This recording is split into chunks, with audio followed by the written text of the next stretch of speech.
Если это препарат в ампуле, я переливаю в шприц. Здесь есть линейка. И шприцом добавляю и развожу именно столько, сколько написано в инструкции. И опрыскиваю чаще всего. Нет препарата, нет фунгицида, который борется со всеми заболеваниями сразу. Поэтому мы применяем один препарат, смотрим, подошло или нет. Нет, применяем другой препарат. Есть препараты, которыми можно только опрыскивать. Это, будем считать, контактные препараты. И есть препараты системные. Добрый день, друзья!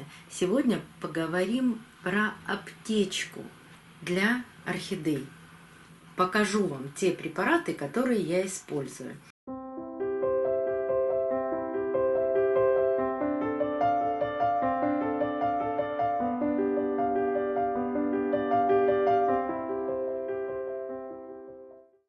Но сначала хочу ответить на один вопрос. Вы у меня спрашиваете, как себя чувствует моя шиллериана.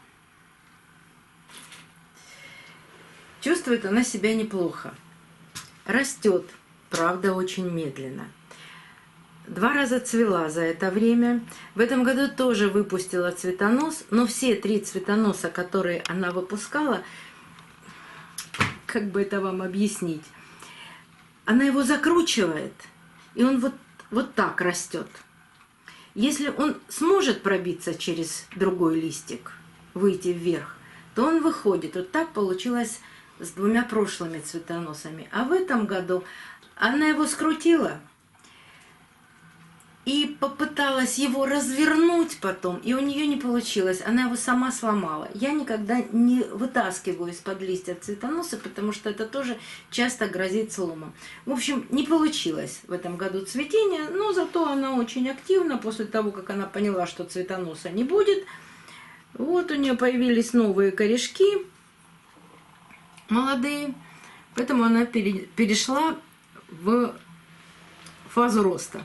Но у меня есть, ну, как мне кажется, очень похожая орхидея на шиллериану. Вот такая белая с маленькими крапинками по лепесткам. К сожалению, не знаю ее название. Вот она расцвела уже полностью. Так что произошла небольшая замена. Ну, а что будет с шиллерианой? Думаю, что она до весны будет расти, а весной, может быть, опять на разнице температур выпустит очередной цветонос.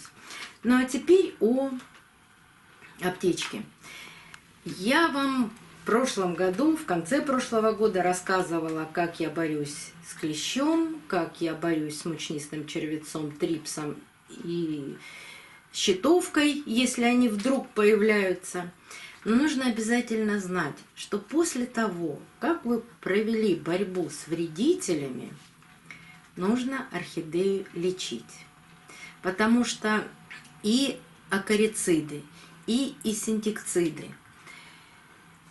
во-первых, это препараты для борьбы с определенными вредителями. Потому что акарициды – это мы только боремся с клещом. Это паукообразные. У них есть зачатки легких, я об этом говорила. Остальные вредители, которые бывают у нас на орхидее, мы боремся другими препаратами, инсектицидами, потому что у них нет зачатков легких. Другие препараты используются. Но все вредители эти, они прокалывают орхидею, может быть, хоботком, ну чем угодно, ну не зубами, конечно. Они кусают, будем говорить, они кусают орхидею. И вот эти своими сосущими хоботками, будем так условно это называть, они могут занести инфекцию. Вы смотрите на орхидею, а на орхидее появились на листьях какие-то темные пятна, вмятины, впадины, еще что-то. И вы не понимаете, откуда это вдруг. А вредитель пробежал, куснул нашу любимую красавицу и занес туда какое-то грибковое заболевание. Хорошо, если только грибковое. Но они же разносят и бактериальные, и вирусные инфекции. И вот тогда на листьях появляется что-то, что вы не понимаете. Но очень многие путают вредителей и болезни. И начинают болезни лечить тем, чем лечили от вредителей. Но не поможет. Нужно четко знать, почему я всегда говорю, купите микроскоп, увидите вредителей, значит, сначала боремся с вредителями, потом лечим. Если не увидели никаких вредителей, значит, это заболевание. Распознать заболевание крайне сложно. Ну, где-то есть тесты. Можно поместить сок растения, и тест даст вам ответ, есть ли заболевание или нет. Но у нас это связано с тем, что практически не лечится. Бактериалка и вирусы. С вирусом может растение жить очень долго, а вот с бактериалкой, к сожалению, нет. Чаще всего такое растение уничтожается. Хотя и пишут на препаратах, вот, например, как на фитоловине, борьба с бактериальными и грибковыми заболеваниями. Но эта надпись только лишь потому, что здесь присутствует антибиотик. Но все равно на растениях он не вылечит бактериалку. Вот это самый простой фунгицид. Я его использую первым. И использую неразбавленным. Здесь маленькая ампулка, 2 мл. Не разбавляя, наношу на ватный диск и протираю листья. Всегда смотрю, наблюдаю за растением. Если дальше нет распространения, значит помогло. Если есть распространение каких-то пятен, ну, скорее всего, это пятна, пожелтение, еще что-то вот такое бывает. Но чаще всего мы боремся с черными и серыми пятнами. А когда пожелтение, это уже тоже может быть грибок, но совершенно другой. Фитоловин в этом случае не поможет. Смотрю обязательно на растения. Делаю всегда 2 обработки любым препаратом с разницей от 10 до 20 дней. На каждом препарате, на каждом есть инструкция, как с ним работать. Обязательно читайте инструкцию. Это очень важно. Если нужно разводить, то смотрите, в какой пропорции это делать. Потому что лишнее тоже не нужно. Ну, вы не убьете, конечно, растение, но если переборщите в 10-20 раз, то это может навредить. Вот это самый простой фунгицид. После него идет природный фунгицид Привикур. Сейчас я его не использую, потому что он маслянистый, и можно только опрыскивать. И не всегда он помогает. Вот раньше помогал, сейчас нет. Разные бывают заболевания. Мы же с вами не можем определить, повторюсь еще раз, это заболевание. И нет препарата, нет фунгицида, который борется со всеми заболеваниями сразу. Поэтому мы применяем один препарат, смотрим, подошло или нет. Нет, применяем другой препарат.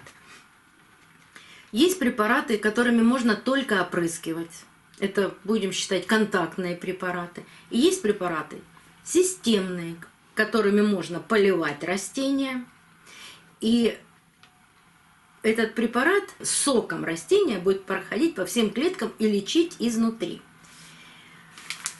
Есть еще препараты. Вот я вам показывала в прошлый раз, когда рассказывала о клещах. Вот этот препарат борется сразу и с вредителем, клещом, и с болезнями. Но я предпочитаю мухи отдельно, котлеты отдельно. Сначала борюсь с клещом, потом лечу после того, как они покусали мою орхидею.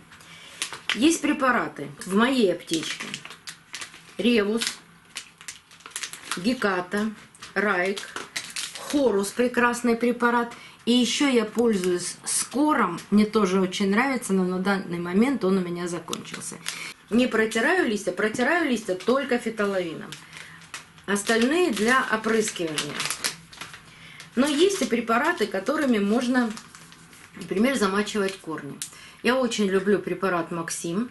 Им можно работать с корнями. Он дает на корнях пленку. Вот если вы достали орхидею из горшка, вам нужно пересадить, вам что-то не нравится, какие-то корни, вам их хочется как-то пролечить. 2 мл на литр. И замочить корни на полчаса. Потом обязательно просушить. Ну, то есть положили, пусть они подсохнут. На корнях должна образоваться пленка. Вот эта пленка и защищает нашу орхидею. Потом можете делать посадку. У Максима дополнительная, как бы, бонус. Он стимулирует растения к росту корней. Но после Максима месяц нельзя пользоваться никакими удобрениями. Потому что этот препарат работает даже больше месяца. Ну, чаще всего из практики через месяц можно, если уже удобрять орхидею. Ну, вообще, всегда, если вы лечите орхидею, то вы ее не удобряете. Но после, например, хоруса, после лечения хорусом, через 2 недели можно удобрять орхидею. А вот после Максима и фундазола, вот Максим это месяц минимум, фундазол это 20 дней. Давайте в этот раз не будем спорить насчет фундазола. Если вы боитесь этого препарата, не используйте. Если не боитесь, используйте. Прекрасный системный препарат. Очень от многих болезней помогает. И единственный, который помогает от фузариоза. И вы знаете, вот я хотела вам показать орхидею, но раньше я ее отличала от всех. У нее были вот все листья фиолетовые. И с внутренней стороны, и с наружной стороны. Вот она у меня зацветет, когда я вам обязательно ее покажу. Это черная ведьма. Я ее приобрела очень давно в краснодарской группе и показывала вам. Она у меня цвела, малыша мне прислали, 2,5, по-моему, не очень большого.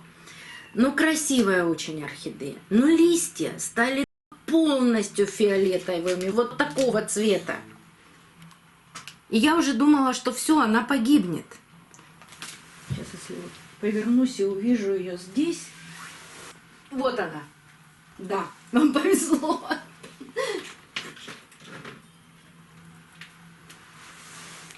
Она еще не собирается цвести, но после того, как я с ней работала,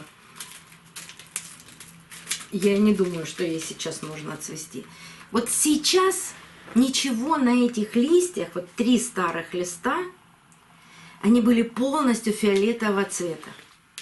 Вот видите, сейчас небольшой налет, перерастает, лист становится практически зеленым с 2 сторон. Я была так удивлена, когда я 1 раз ее обработала, ну то есть корни замочила, полила, минут, наверное, 30 она у меня постояла в растворе фундазола, 1 грамм на литр.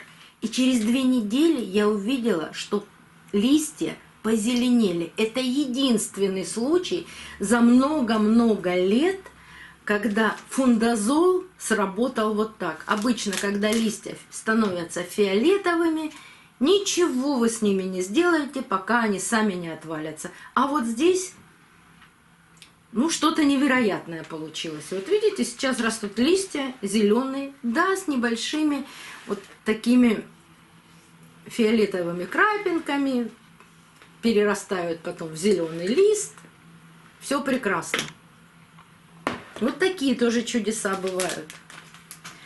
Но и сама орхидея, это черная ведьма, она, ну, очень насыщенного, темно-фиолетовая. А уж какая красавица, даже передать не могу. Крупный, очень крупный биглип. Еще один системный препарат, которым я очень люблю пользоваться, это Топсин М. Им можно и поливать орхидеи, он системный препарат, повторюсь, и опрыскивать. Что вас больше порадует, полив или опрыскивание? Разводить только так, как написано на упаковке. Упаковки могут быть разные, у меня вот такой баночки. Заказывала через Marketplace. Вот такая небольшая аптечка. Ой, хотела вам еще сказать про зеленое мыло. Зеленое мыло Это природный такой состав, которым можно протирать листья, обязательно разводить водой. Оно и лечебное, оно и с вредителями немножко борется, но очень мягко и слабо. Если небольшие какие-то повреждения, можно обработать зеленым мылом, можно протереть, но только развести, потому что есть такие люди, которые забывают развести, и прямо таким мыльным раствором густым начинают протирать. Этого делать не нужно. И зеленое мыло, так же как и дегтярное мыло, его не нужно смывать. Оставьте его на листьях.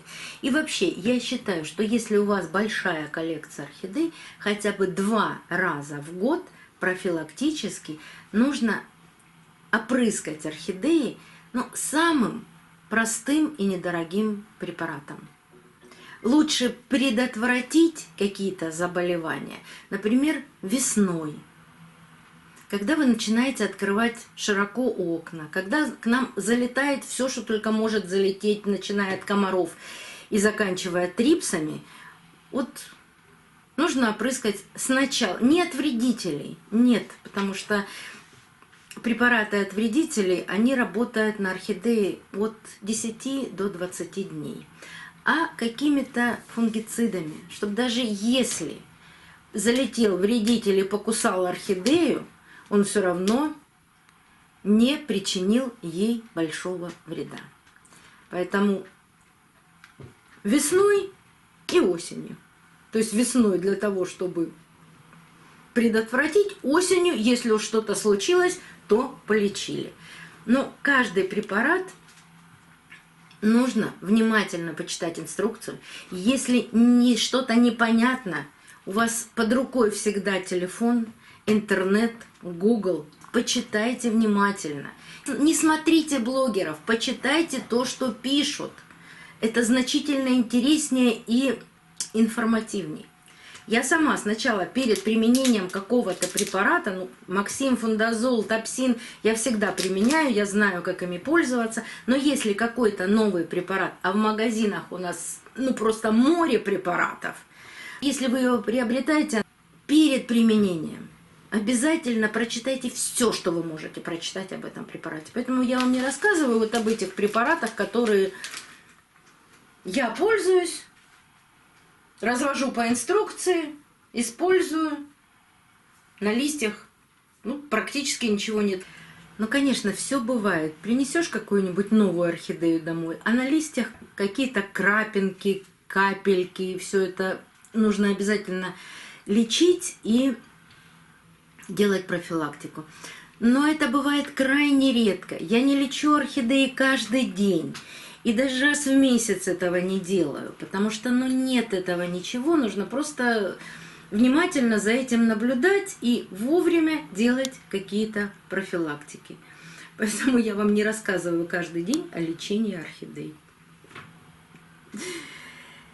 Будьте внимательны, приобретайте лечебные препараты и пользуйтесь, если у вас заболели орхидеи. И пусть ваши орхидеи будут всегда здоровы. До новых встреч, друзья! Увидимся на канале.